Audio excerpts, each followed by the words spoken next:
Good evening, YouTube. This is Our Future and the Powers with the People. This is chapter 2 from my book that I wrote of The Case to Prepare.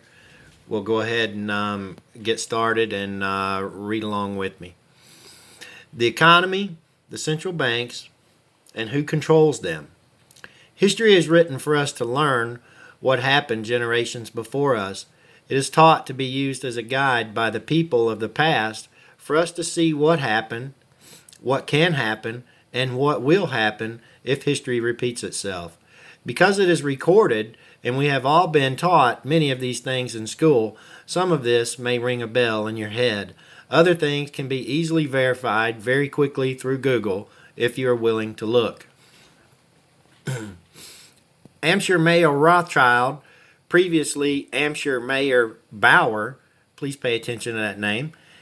He changed his name to Rothschild, which means red shield, is the father of the modern world. He had a gold vault that people stored gold in. He gave them a receipt for their gold.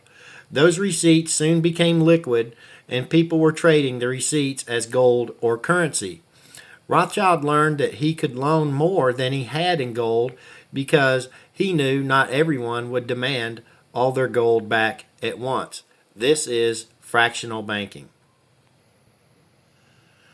Rothschild had 5 sons. He sent them to 5 countries in Europe to establish banks in those countries. As their wealth grew, they started lending to royalty and governments instead of people.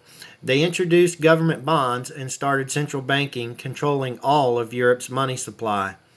Their wealth and influence grew, and they employed other big American and European families into their scheme.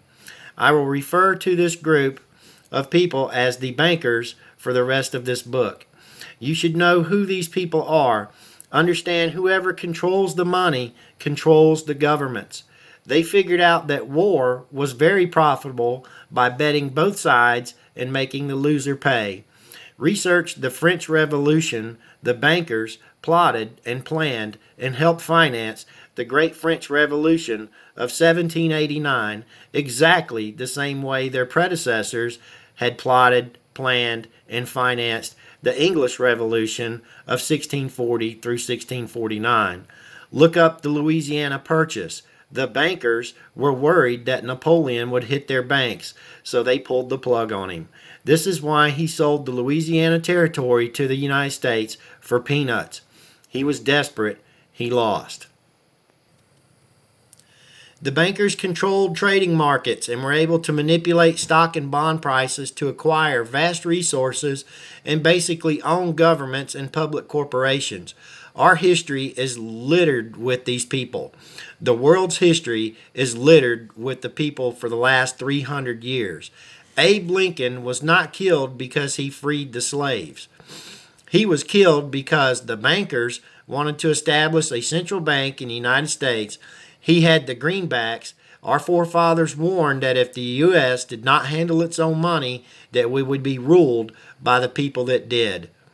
So Google Thomas Jefferson and Abe Lincoln and the monetary system. Look at the world economy before and after the Great Depression. What happened? What started the Great Depression? Let me refresh your memory. During the 19th and 20th century, the U.S. was a complete capitalist dream.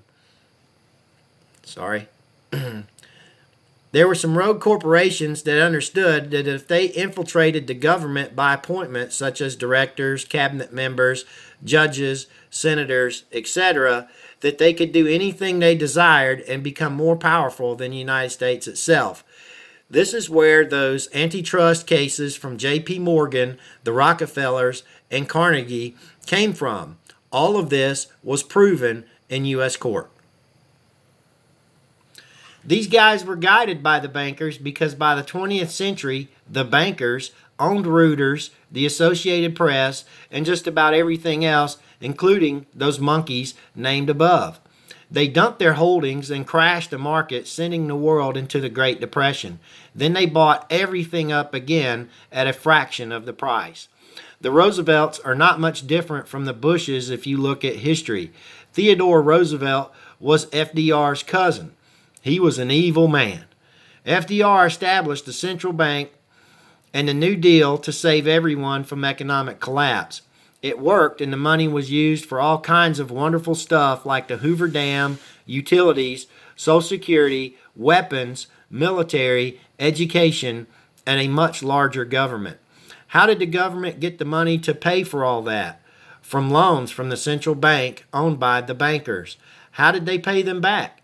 Through your hard work, taxes.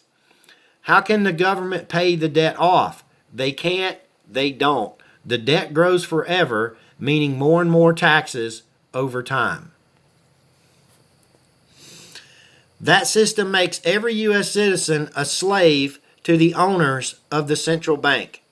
And since every modern government in the world has a central bank owned by the same people, the earth is a slave to the owners of these banks.